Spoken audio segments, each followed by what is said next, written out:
आदरणीय professor doctor Narendra Dev ji.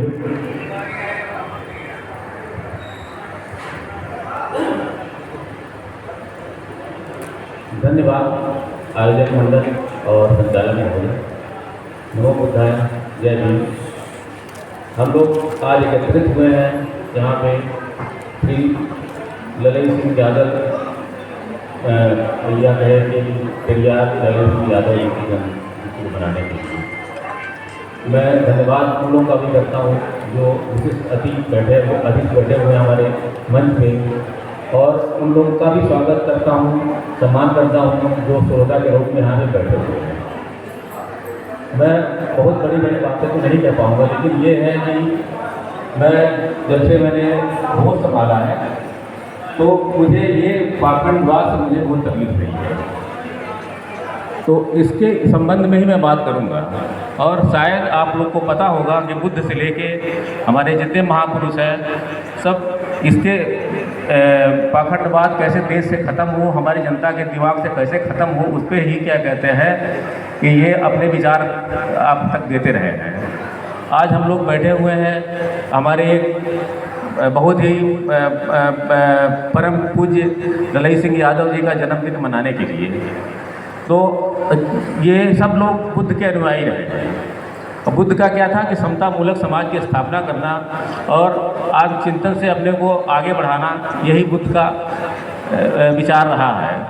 और आज इसी विचार को पूरे दुनिया में जगह मिली हुई है। आज देश बुद्ध के नाम से ही जाना जाता है बाहर, और कोई फॉरेन में जाइए, विदेश में जाइए तो, और यहाँ से हमारे जो तमाम देवी देवता है उनका कहीं नामो निशान नहीं है। और नाम निशान किसका है? बुद्ध का है, अम्बेडकर का है, गांधी का है, नेहरू का है। इन लोगों को पूरे दुनिया में जाना जाता है। तो हम लोग इन लोगों के जन्मदिन मनाते हैं, और जन्मदिन मनाते हैं बड़े धूमधाम से मनाते हैं। क्या हम अपना कभी आत्मावलोकन करते हैं कि हमें जब इन महापुरुषों के जन्मदिन मनाया तो इनसे हमने कोई सीख ली, शिक्षा ली, इनके मार्गों पे हम चले कि नहीं चले? पाखंड में हम कितने आखंड अभी भी डूबे हुए हैं, पाखंड को फैला रहे हैं, पाखंड की जगहों पे जा रहे हैं। कभी हम आप चिंतन करते हैं कि नहीं करते हैं? जो सच्ची रामायण लिखी गई तो क्यों लिखी गई? क्योंकि यहाँ पे तरह तरह की रामायण चलती थी जो हमारे यहाँ के मूल निवासियों को भ्रमित करते थे, और इनका शोषण करने का एक जरिया बना रखा था कि हाँ तुम इसी लायक हो। तो सच्ची रामायण क्यों लिखी गई थी? उसको पढ़ने के बाद आप अपने पैरों पे खड़े हो जाएं, सब चीज़ों को अच्छी तरह समझें, यथास्थिति को अच्छी तरह समझें, तभी जाके हमारा कल्याण होगा। और हमें जो जातियों में बांटा गया है, जैसे हम आज खड़े हो गए मंच से कह रहे हैं ललित सिंह यादव, हमें यादव पे बड़ा जोर डाल रहे हैं हम। तो कभी होगा कि क्या कहीं कुशवाहा, कहीं फलाना, कहीं ठिकाना, पासवान वगैरह। हमारी जब हम बुद्ध के अनुयायी हैं तो हमें समता मूलक समाज में से जाति को निकाल के बाहर करना है। जब तक हम जाति से जुड़े रहेंगे, जात के संबोधन में अपने नाम को रखेंगे, हमारा समता मूलक समाज बन नहीं पाएगा।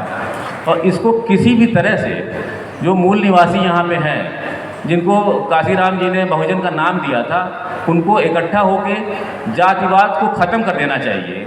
और बहुत जल्दी ख़त्म कर देंगे तो आपकी आने वाली पीढ़ी इस देश की स्वतः शासक बन जाएगी। शासक बनने के रास्ते में एक ही रोड़ा है हमारे पास, जो जातिवाद है। तो जातिवाद में हमें अपने को नहीं फंसाना है। जो सवर्ण है वो अपनी अलग जात रखे, हमें उसे कोई लेना देना नहीं है, वो अपना उसमें रहे। लेकिन बाकी जो जातियां हैं, इनके नाम के आगे से जाति सूचक शब्द जब तक ख़त्म नहीं होगा, हम ऐसे ही सम्मेलन, ऐसे ही बर्थडे, ऐसे जन्मदिन मनाते रहेंगे, और समाज ठगा जाता रहेगा सवर्णों द्वारा।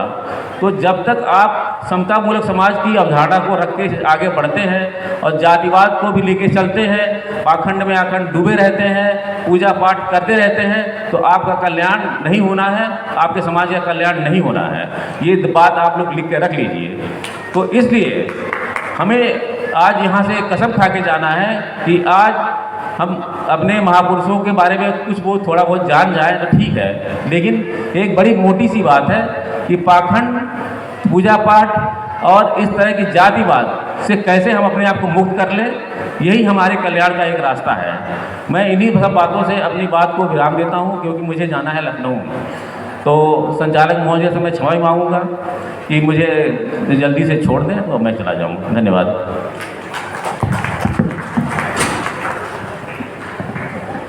बहुत बहुत धन्यवाद आदरणीय प्रोफेसर साहब। आपसे जो उम्मीद थी, उस उम्मीद पर आपने कम समय में पूरी बात रखने का प्रयास किया, इसके लिए विशेष आभार। चूंकि हमारी एक परंपरा चली आ रही है सदियों से, युग युगांतर से हम लोग पढ़े, एक झूठ पढ़े, बहुत बड़ा झूठ। लोग कहते हैं कि तत्व तत्व सूरा कहे, तुलसी कहे अनूठ, बाकी जुल्हा कह गए और सब कहते झूठ। वास्तव में जो सच्चाई है ये नहीं है, सच्चाई कहीं और है, और हम उस सच्चाई पर जाना नहीं चाहते हैं, क्योंकि हम बुद्धवादी हैं। बुद्ध के दर्शन पर, बाबा साहब डॉक्टर भीमराव अंबेडकर की विचारधारा पर चलने वाले लोग हैं। तो बुद्ध ने कहा कि तर्कशील बनो, कोई बात इसलिए न मानो कि मैं कहता हूं। जो साइंटिफिक टेम्परामेंट है, उस टेम्परामेंट को प्रूव किया तथागत बुद्ध ने। सम्मानित साथियों, जो वास्तविकता थी, तत्व तत्व कबीरा कहे, रविदास कहे अनूठ, बचा सुचा सो नानक कह गए और सब कहता झूठ। ये सच्चाई है।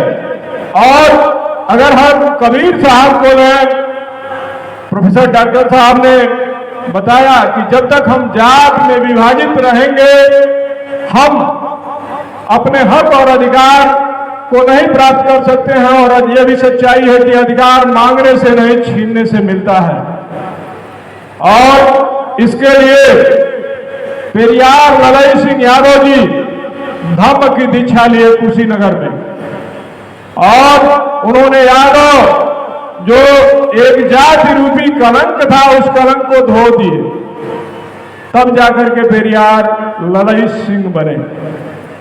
और इस बात को डिलीट करते हुए बहुत सारे महापुरुषों ने, जैसे संत रविदास जी ने भी कहा कि जाति जाति में जाति है जो केतन के पात, रविदास मनुष्य न जुड़ सके जब तक जाति न जात। कबीर साहब ने कहा कि आए एक ही देश से पहुंचे एक ही घाट, हवा लगी संसार की हो गई बंदर बात। बहुत बहुत धन्यवाद प्रोफेसर साहब। अब अगली कड़ी के रूप में